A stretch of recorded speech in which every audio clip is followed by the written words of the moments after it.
கர்த்தருடைய நாமத்திற்கு மகிமை உண்டாவதாக. பிரியமானவர்களே, சிங்கப்பூர் ஏலிம் எழுப்புதல் திருச்சபையின் சார்பாக உங்கள் ஒவ்வொருவரையும் நான் வாழ்த்தி வரவேற்கிறேன். இந்த அருமையான பாடல்கள் உங்கள் மத்தியிலே நான் பாட விரும்புகிறேன்.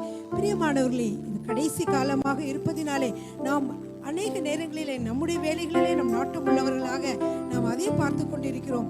ஆனால் கர்த்தரால் ரட்சிக்கப்பட்ட நம் ஒவ்வொருவருக்கும் ஒரு கடமை உள்ளது. அது என்னவென்றால், மந்தையில் சேராத ஆடுகளை நம் மத்தியிலே நம்ம கொண்டு வர வேண்டும், சபைக்குள்ளாக கொண்டு வர வேண்டும். அதுதான் கர்த்தருடைய வாஞ்சை. பிரியமானவர்களே, அதை நாம் உணர்வதற்காக அருமையான இந்த பாடல்களை உங்கள் மத்தியிலே பாட விரும்புகிறேன். நீங்கள் கேட்டு ஹல்லேலூயா, நீங்களும் ஆவிக்குரிய வாழ்க்கையிலே கர்த்தருக்காக நீங்கள் எதையாவது செய்ய நான் உங்களுக்காக ஜெபிக்கிறேன். பிரியமானவர்களே, ஹல்லேலூயா, ஆமென். ஆம் பிரியமானவர்களே, விளைந்த பலனை அறுப்பாரில்லை. ஆண்டவராகிய இயேசு கிறிஸ்து சொன்னார், அந்த மக்களை பார்த்தவர் சொன்னார், அறுவடை மிகுதியானோ ஆட்களோ இல்லை என்று சொன்னார். பிரியமானவர்களே, அப்படியாக இங்கே மக்கள் அநேக கர்த்தரை அறியாத மக்கள் இருக்கிறார்கள். அவர்களிடம் கர்த்தரை பற்றி சொல்ல ஆள் குறைவு. ஆமென்.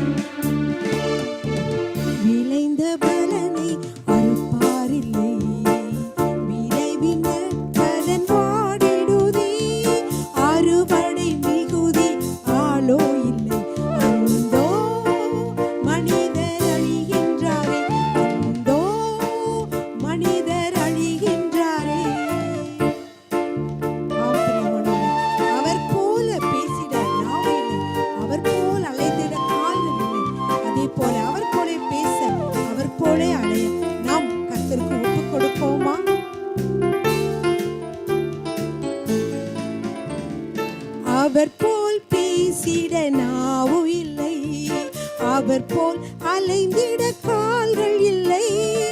அவர் போல் பேசிட நாவு இல்லை, அவர் போல் அலைந்திட கால்கள் இல்லை. எண்ணில் அடங்கா மாந்தர் சத்தம் உந்தன் செவிகளில் தொனிக்கலையோ. எண்ணில் அடங்கா மாந்தர் சத்தம் உந்தன் செவிகளில் தொனிக்கலையோ.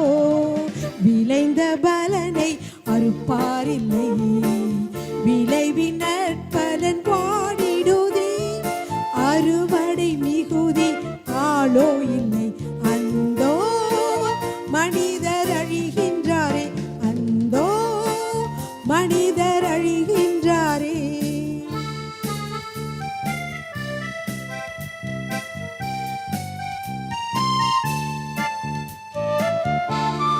ஆத்தும ரட்சண்யம் அடையாதவர் ஆயிரம் ஆயிரம் அழிகின்றார்கள். பிரியமானவர்களே, ஆமென்.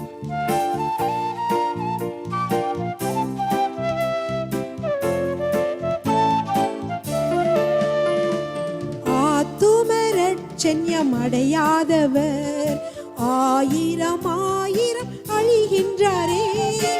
ஆத்தும ரட்சண்யம் அடையாதவர் ஆயிரம் ஆயிரம் அழிகின்றாரே. பிறப்பின் வாசலில் நிற்பவர் யார்? தினமும் அவர் குரல் கேட்கலையோ.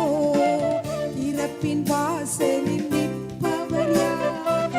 தினமும் அவர் குரல் கேட்கலையோ. விளைந்த பலனை அறுப்பாரில்லை, விளைவின் நற்பலன் பாடிடுதே. அறுவடை மிகுதி ஆளோ இல்லை, அந்தோ மனிதர் அழிகின்றாரே, அந்தோ மனிதர் அழிகின்றாரே. ஆத்தும தரிசனம் கண்டிடுவாய், ஆண்டவர் வாக்கினை ஈற்றிடுவாய். ஆத்தும தரிசனம் கண்டிடுவாய், ஆண்டவர் வாக்கினை ஈற்றிடுவாய். விரைந்து சென்று சேவை செய்வாய், விளைந்த பலனை அறுத்திடுவாய். விரைந்து சென்று சேவை செய்வாய், விளைவின் பலனை ஓடிடுவாய். விளைந்த பலனை அறுப்பாரில்லை, விளைவின் நட்டம் ஓடிடுதி.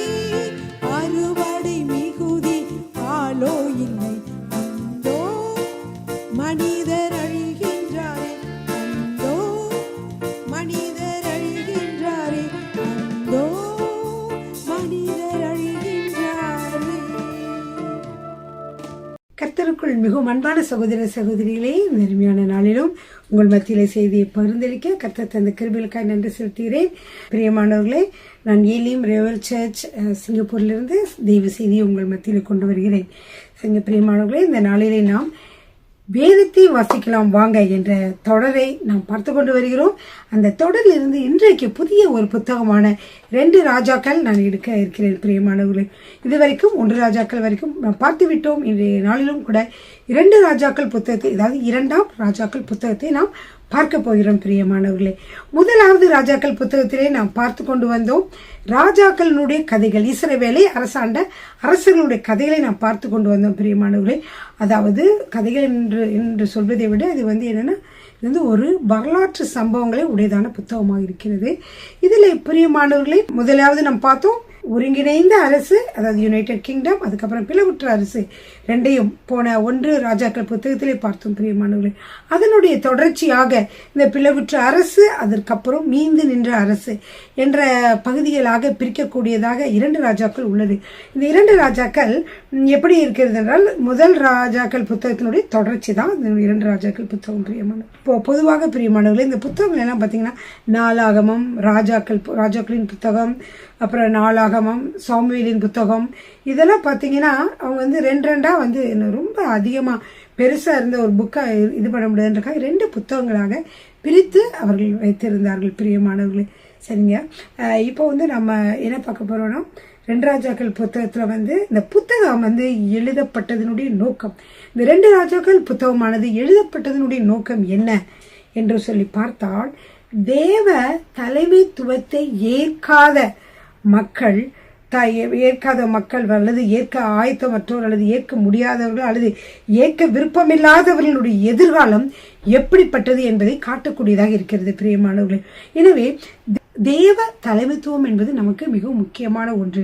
அதாவது பிரியமானவர்களை, கர்த்தர் அவர்களை அரசாளுகிற பொழுது அது ரொம்ப அருமையாக அவர் சரியான வழியிலே அரசாண்டு அவர்களை நடத்தி வந்தார். ஆனால் இந்த மக்கள் தேவனுடைய தலைமைத்துவத்தை ஏற்காமல் அவர்களாக கர்த்தர் சொன்னதெல்லாம் விட்டு செய்யக்கூடாது என்று சொன்னதெல்லாம் செய்து வாழ்ந்ததினாலே அவருடைய வாழ்க்கையில ஏற்பட்ட வீழ்ச்சியை தான் இப்போ 2 ராஜாக்கள் புத்தகத்தில் நாம் பார்க்க போகிறோம். பிரியமானவர்களே, ஹல்லேலூயா. சரிங்க பிரியமானவர்களே, இந்த புத்தகமானது யாரால் எழுதப்பட்டது என்றால், எழுதப்பட்டது யார் என்று தெரியவில்லை என்று சொல்கிறார்கள்.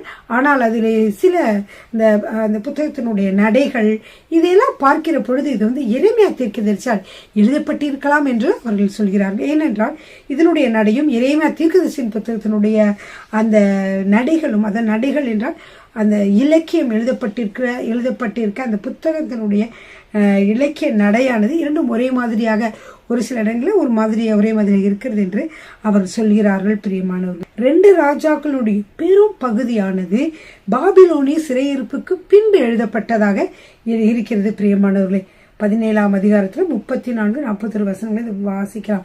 இன்று வரை என்று சொல்ல பார்த்திருக்கலாம், நீங்கள் பார்க்கலாம். இன்று வரை அப்படின்ற சொல் அதில் அடிக்கடி வருது பார்க்கலாம். மேலும் கடைசி 2 அதிகாரங்கள் பாபிலோனுக்கு சிறை இருப்புக்கு பின்பு பிரியமானவர்களே எழுதப்பட்டிருக்கலாம், அதுவும் ஒரு யூத கைதியினாலே எழுதப்பட்டிருக்கலாம் என்று சொல்லுகிறார்கள். பிரியமானவர்களே, இன்னும் எரேமியா தீர்க்கதரிசி பாபிலோனுக்கு சிறைப்பட்டு போகவில்லை, அதற்கு பதிலாக அவர் எகிப்துக்கு போய் தப்பி விட்டார், எகிப்துல போய் ஓடி போயும்படியாக வற்புறுத்தப்பட்டார் என்று எரேமியா 43வது அதிகாரத்திலே, எரேமியா எழுதின தீர்க்கதரிசியின் நூலில் 43வது அதிகாரத்திலே 1-8 வரைக்கும் நாம் வாசிக்கிறோம். பிரியமானவர்களே, எனவே பாருங்க, இதுல இன்னொரு விஷயம் என்னன்னா, 2 ராஜாக்கள் புத்தகத்திலே 24வது அதிகாரத்துல 18வது வசனம் முதல் 25வது அதிகாரத்துல 30வது வசனம் வரைக்கும் உள்ள பகுதிகள் அனைத்துமே பார்த்தீங்கன்னா எரேமியாவினுடைய 52வது அதிகாரம் ரெண்டுமே ஒரே மாதிரி இருப்பது போல தோன்றுகிறது. ஏன்னா அந்த எரேமியா 52 அதிகாரத்தில் நீங்கள் வாசித்து பார்த்தீங்கன்னா அது 2 ராஜாக்கள் 24ஆம் அதிகாரத்திலே 18 இருந்து 25ஆம் அதிகாரம் 30 வரைக்கும் உள்ள வார்த்தைகள் எல்லாவற்றையும் அப்படியே அது காப்பி பண்ண மாதிரி அப்படியே இருக்க மாதிரி இருக்குது. எனவே சிலர் நினைக்கிறார்கள் ஒருவேளை இறைமையா இந்த வரலாற்று நூலை, அதாவது 2 ராஜாக்கள் புத்தகத்தை எழுதியிருக்கலாம் என்று அவர்கள் எண்ணுகிறார்கள். பிரியமானவர்களே, சரிங்க.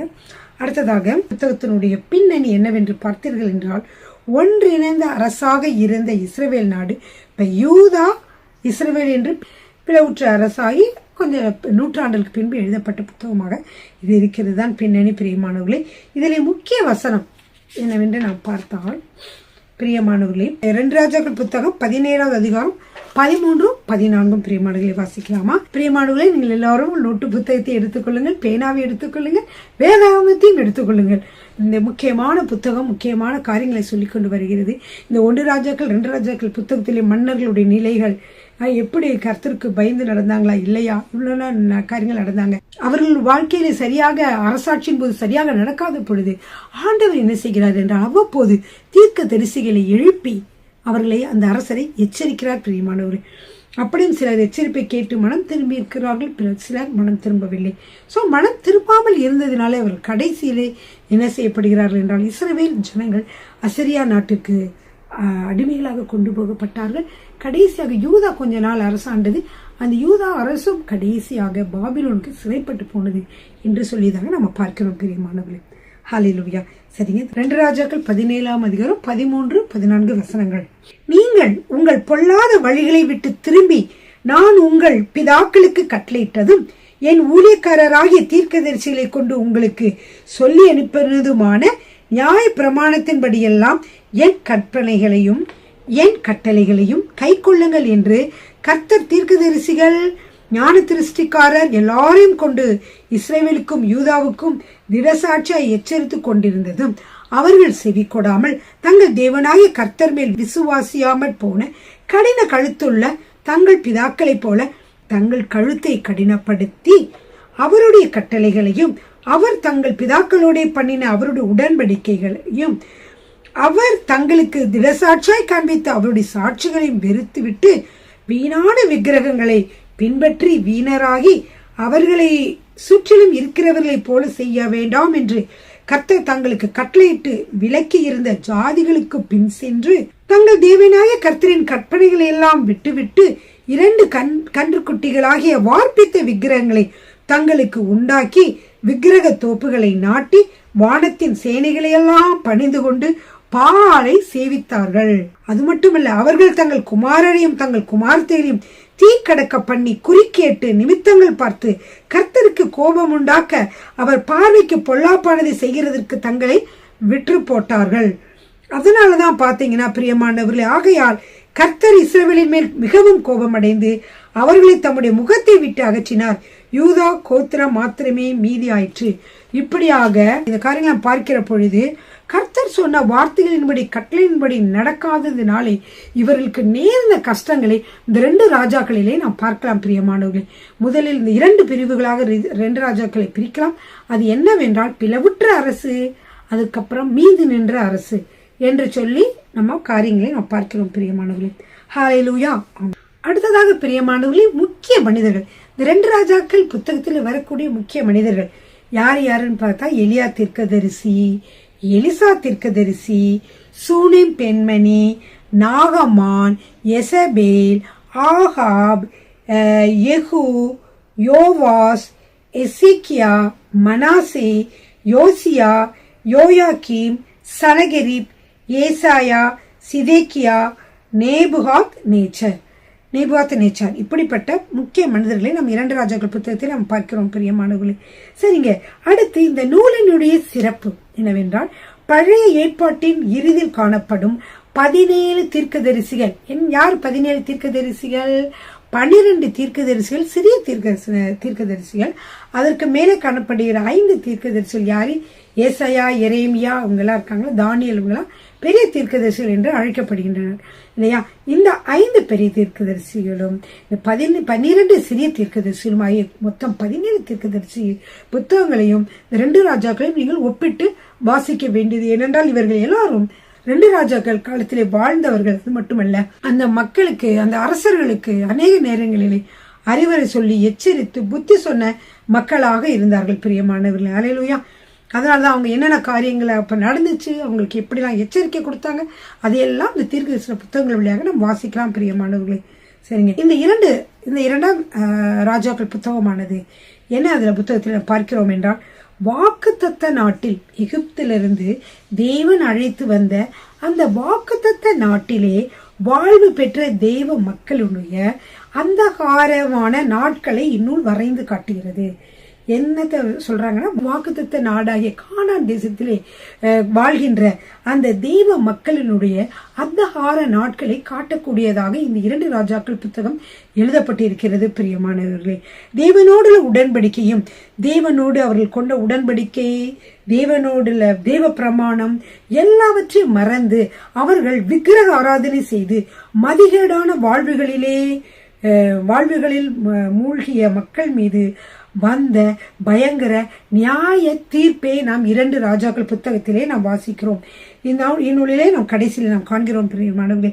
கடைசி கட்டத்தை அடையும் வரைக்கும் பாத்தீங்கன்னா, எப்படி 1 ராஜாக்கள் புத்தகத்துல சொன்னது போலவே இஸ்ரவேல் ராஜாவை பத்தி சொல்லிட்டு இருக்கும் போதே அதே காலத்துல வாழ்ந்த யூதா ராஜாக்கள் பத்தியும் சொல்வார்கள். இப்போ சொல்வார் அந்த ஆசிரியர், இது மாதிரி இஸ்ரவேல் ராஜா, அந்த யூத ராஜா, இஸ்ரவேல் ராஜா இல்ல இந்த ராஜா அரசாண்டு கொண்டிருக்கும் பொழுது இந்த யூதா தேசத்துல யார் அரசாண்டார்கள், அல்லது இந்த புதிய ராஜா இஸ்ரவேலிலே வருகிற பொழுது யார் இந்த யூதா தேசத்துல அரசாட்சி செய்து கொண்டதார் என்று இரண்டையுமே பிரியமானவர்களை ஒன்றுக்கொன்று கம்பேர் பண்ணி ஒப்பிட்டு எழுதியிருக்கிறார் பிரியமானவர்களே. அதனால நம்மளுக்கு அந்த காலங்களை பார்க்கிற பொழுது ஈஸியாக நமக்கு விளங்கிவிடும். கடைசி கட்டத்தை அடைமறிக்கு இஸ்ரவேலிலும் யூதாவிலும் அரசாண்ட அரசுகளை குறித்த காட்சிகளை மாற்றி மாற்றி காட்டுகிறார் ஆசிரியர். அல்லேலூயா. பாருங்க, இஸ்ரவேலிலே 19 தீய அரசர்களின் ஆட்சிகளை கடந்து அந்த இஸ்ரவேல் தேசமானது அசிரியா தேசத்திற்கு அடிமையானது. எத்தனை அரசாட்சி செய்தார்கள்? 19 தீய அரசர்கள் அரசாட்சி செய்தார்கள் பிரியமானவர்களே. அந்த இஸ்ரவேல் தேசத்தை அது கடைசியில் அது அடிமையானது. இதனோடு ஒப்பிடும் பொழுது யூதாவினுடைய காலம் சற்று பிரகாசமானது. அங்கு பார்த்தீர்கள் என்றால் பிரியமானவர்களே, தேவனோடு உடன்படிக்கை மீட்டுக்கொள்ள, அதாவது இந்த யூத ராஜாக்கெல்லாம் பார்த்தீங்கன்னா மிகவும் நல்ல ராஜாக்களாக இருந்தார்கள். அவர்கள் நல்லவர்களாக வந்த உடனே கர்த்தரோடு உடன்படிக்கை புதுப்பித்து தேசத்தையும் புதுப்பித்து அங்கே இருக்கக்கூடிய பலிபீடங்கள் விக்கிரகங்கள் எல்லாவற்றையும் உடைத்து எரிந்து கர்த்தருக்கு பிரியமானபடி அரசாண்டார்கள். அநேக அரசர்கள் பார்த்தீங்கன்னா அப்படிதான் அரசாண்டார்கள் என்று சொல்லி பார்க்கிறோம். எனவே இது இஸ்ரவேல் தேசத்தை ஒப்பிடுகிற பொழுது யூதாவினுடைய வரலாறானது அவ்வப்போது தெய்வ பக்தியுள்ள அரசர்கள் தோன்றி தங்கள் முன்னோர்கள் செய்த எல்லா காரியங்களையும் என்ன செய்தார்கள்?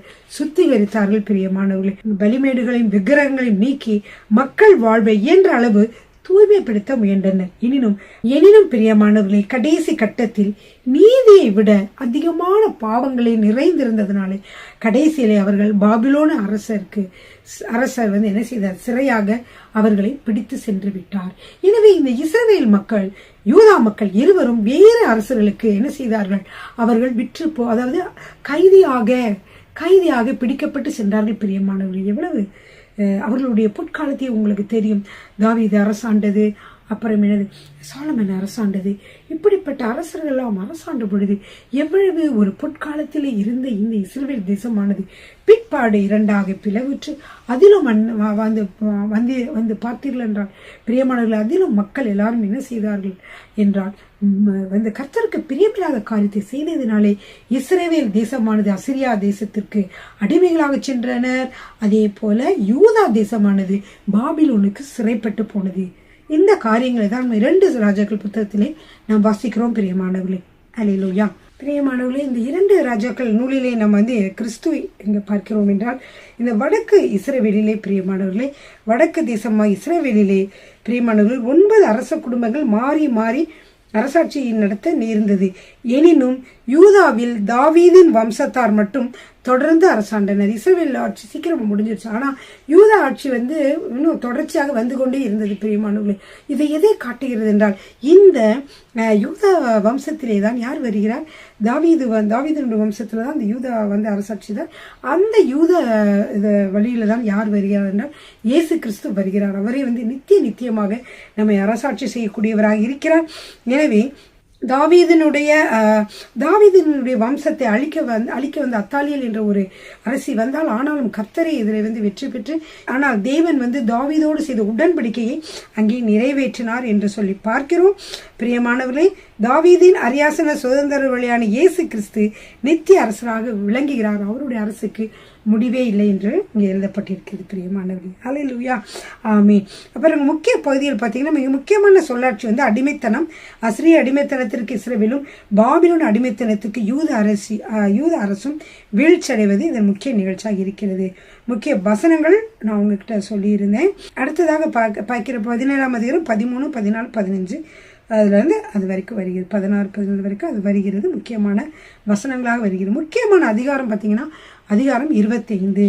இவ்வதிகாரத்தில் தான் எருசலேம் நகரத்தையும் அதன் அழகான தேவாலயத்தையும் எதிரிகள் அழிப்பதும், யூத மக்களின் பெரும்பகுதியினர் பாபிலோனுக்கு சிறையாக செல்வதும் கூறப்பட்டுள்ளது.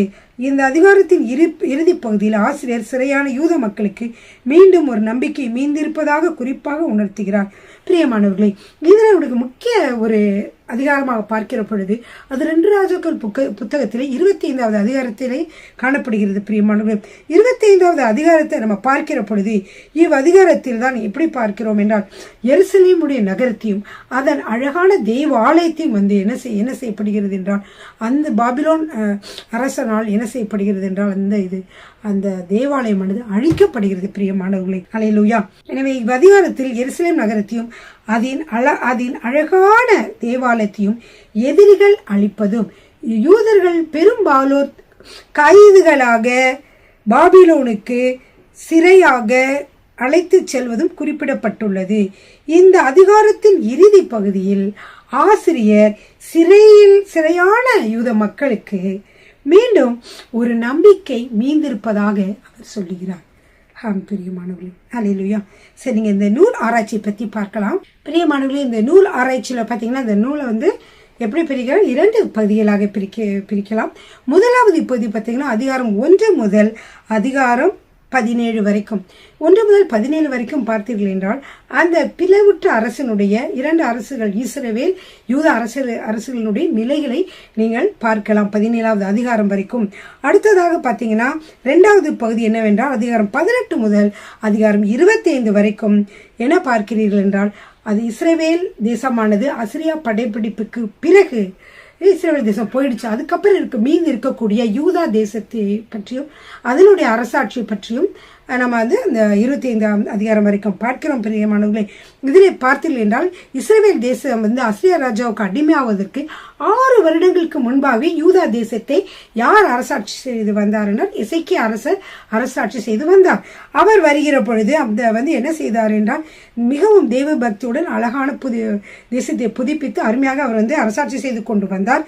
எனவே கர்த்தர் யூதா தேசத்தை விரோதிகளிடமிருந்து பிரித்து தற்காத்து அவர்களை நடத்தி வந்தார். பிரியமானவர்களே, அதனால் அவர்களுக்கு ஐஸ்வர்யம், சமாதானம், சந்தோஷம் நிறைந்த ஒரு அருமையான ஒரு வாழ்க்கை யூதா தேசத்திலே மக்கள் வாழ்ந்து கொண்டு வந்தார்கள். அதிலே பிரியமானவர்களே பார்த்தீர்கள் என்றால் அதுக்கப்புறம் இந்த எசேக்கியாவுடைய பொற்காலமாக இருந்ததுல எசேக்கியா மன்னருக்கு பின்னாடி அவருக்கு பின்பாக வந்த மனாசே புதல்வர் காலத்திலே பிரியமானவர்களே என்ன நடந்தென்றால் மீண்டும் பொல்லாங்கிற்குள்ளே தேசமானது மீண்டும் பொல்லாங்கிற்குள்ளே வந்தது என்று சொல்லி பார்க்கிறோம். மனாசேயின் பேரன் யோசியாவின் பாராட்டுக்குரிய யோசியா வந்தாரு. அவர் மனாசேயினுடைய பேரை அவர் சுத்தம் பண்ணி நாடு திருப்பியுமாக புதுப்பித்து எல்லா விக்கிரகங்களை அழித்து விட்டு அந்த மேடைகளை எல்லாம் இடித்து போட்டு அவர் என்ன செய்தார்? சுத்தம் செய்தார். அப்படி அவர் சுத்தம் செய்த பொழுதும் கூட பிரியமானவர்களே அந்த வரப்போகிற அந்த தீங்கை நிறுத்தி வைக்க முடியாமல் போய்விட்டது. ஏனென்றால் அவருடைய யோசியாவிற்கு பின்பு வந்த 4 அரசர்களின் காலத்திலே இந்த பாபிலோன் அரசானது யூதாவை கைப்பற்றியது என்று சொல்லி பார்க்கிறோம். 3 முறையாக அது 3 தடவை படையெடுத்து படைத்து பாபிலோன் அரசர் என்ன செய்தார் என்றால் இந்த யூதர்களை சிறைப்பிடித்து சென்றார். இந்த யூதர்களை பார்த்தீர்கள் என்றால் 3 தடவையாக சிறைப்பிடித்து சென்ற 3வது தடவை தான் எருசலேமுடைய ஆலயத்தையும் என்ன செய்து விட்டார்? அவர் அழித்து என்ன செய்து விட்டார்? அந்த அழித்து நொறுக்கி விட்டு அது இருக்கிற பொருளை எடுத்துட்டு எங்கே போயிட்டார்? பாபிலோன் அரசர் சென்று விட்டார். பிரியமானவர்களே, ஆனாலும் இந்த இறுதி பகுதியிலே பார்த்தீர்கள் என்றால் யூதாவின் மீதியானவர்களுக்கு கூட வரப்போகும் நம்பிக்கையை குறிப்பாக உணர்த்தி கொண்டு இந்த நூல் வந்து முற்றுப்புள்ளி வைக்கிறது பிரியமான. உங்களுக்கு கடைசியில இருந்து ஒரு நம்பிக்கை மீந்திருக்கக்கூடிய இந்த யூதா மக்களுக்கு ஒரு நம்பிக்கையை சொல்லிவிட்டு இந்த நூலானது முற்றுப்புள்ளி வைக்கப்பட்டிருக்கிறது. பிரியமானவர்களே, இந்த காலத்திலே பார்த்தீர்கள் என்றால் இவர்கள் அரசர்கள் எல்லாம் இப்படி மோசமாக நடக்கிறதுனால இவர்கள் சிறைப்பட்டு போவார்கள், அல்லது இந்த மாதிரி பெரிய கொடிய காரியங்கள் இவர்கள் வாழ்க்கையிலே நடைபெறக்கூடாது என்பதற்காக ஆண்டவர் அவ்வப்போது தீர்க்கதரிசிகளை எழுப்பினார். இஸ்ரவேல் தேசத்தை பார்க்கிற பொழுது இஸ்ரவேல் தேசத்திலே எலியா, எலிசா, ஆமோஸ், ஓசியா இந்த 4 தீர்க்கதரிசிகளும் இஸ்ரவேல் தேசத்திலே எழுப்பப்பட்டார்கள்.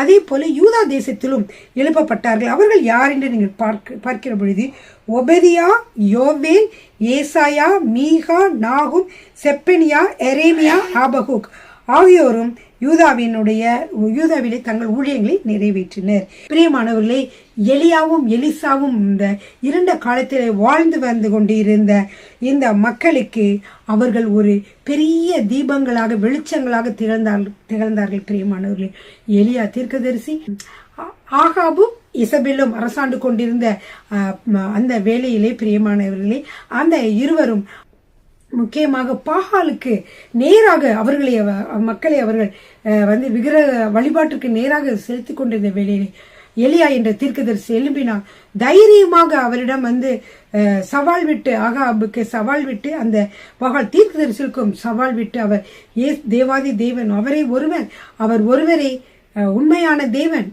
அவர் இன்றும் உயிரோடு இருக்கிறார் என்று சொல்லி அவர்களிடம் அந்த காரியங்களை அவர் மெய்ப்பித்தார். பிரியமானவர்களே, ஹல்லேலூயா, ஆமென்.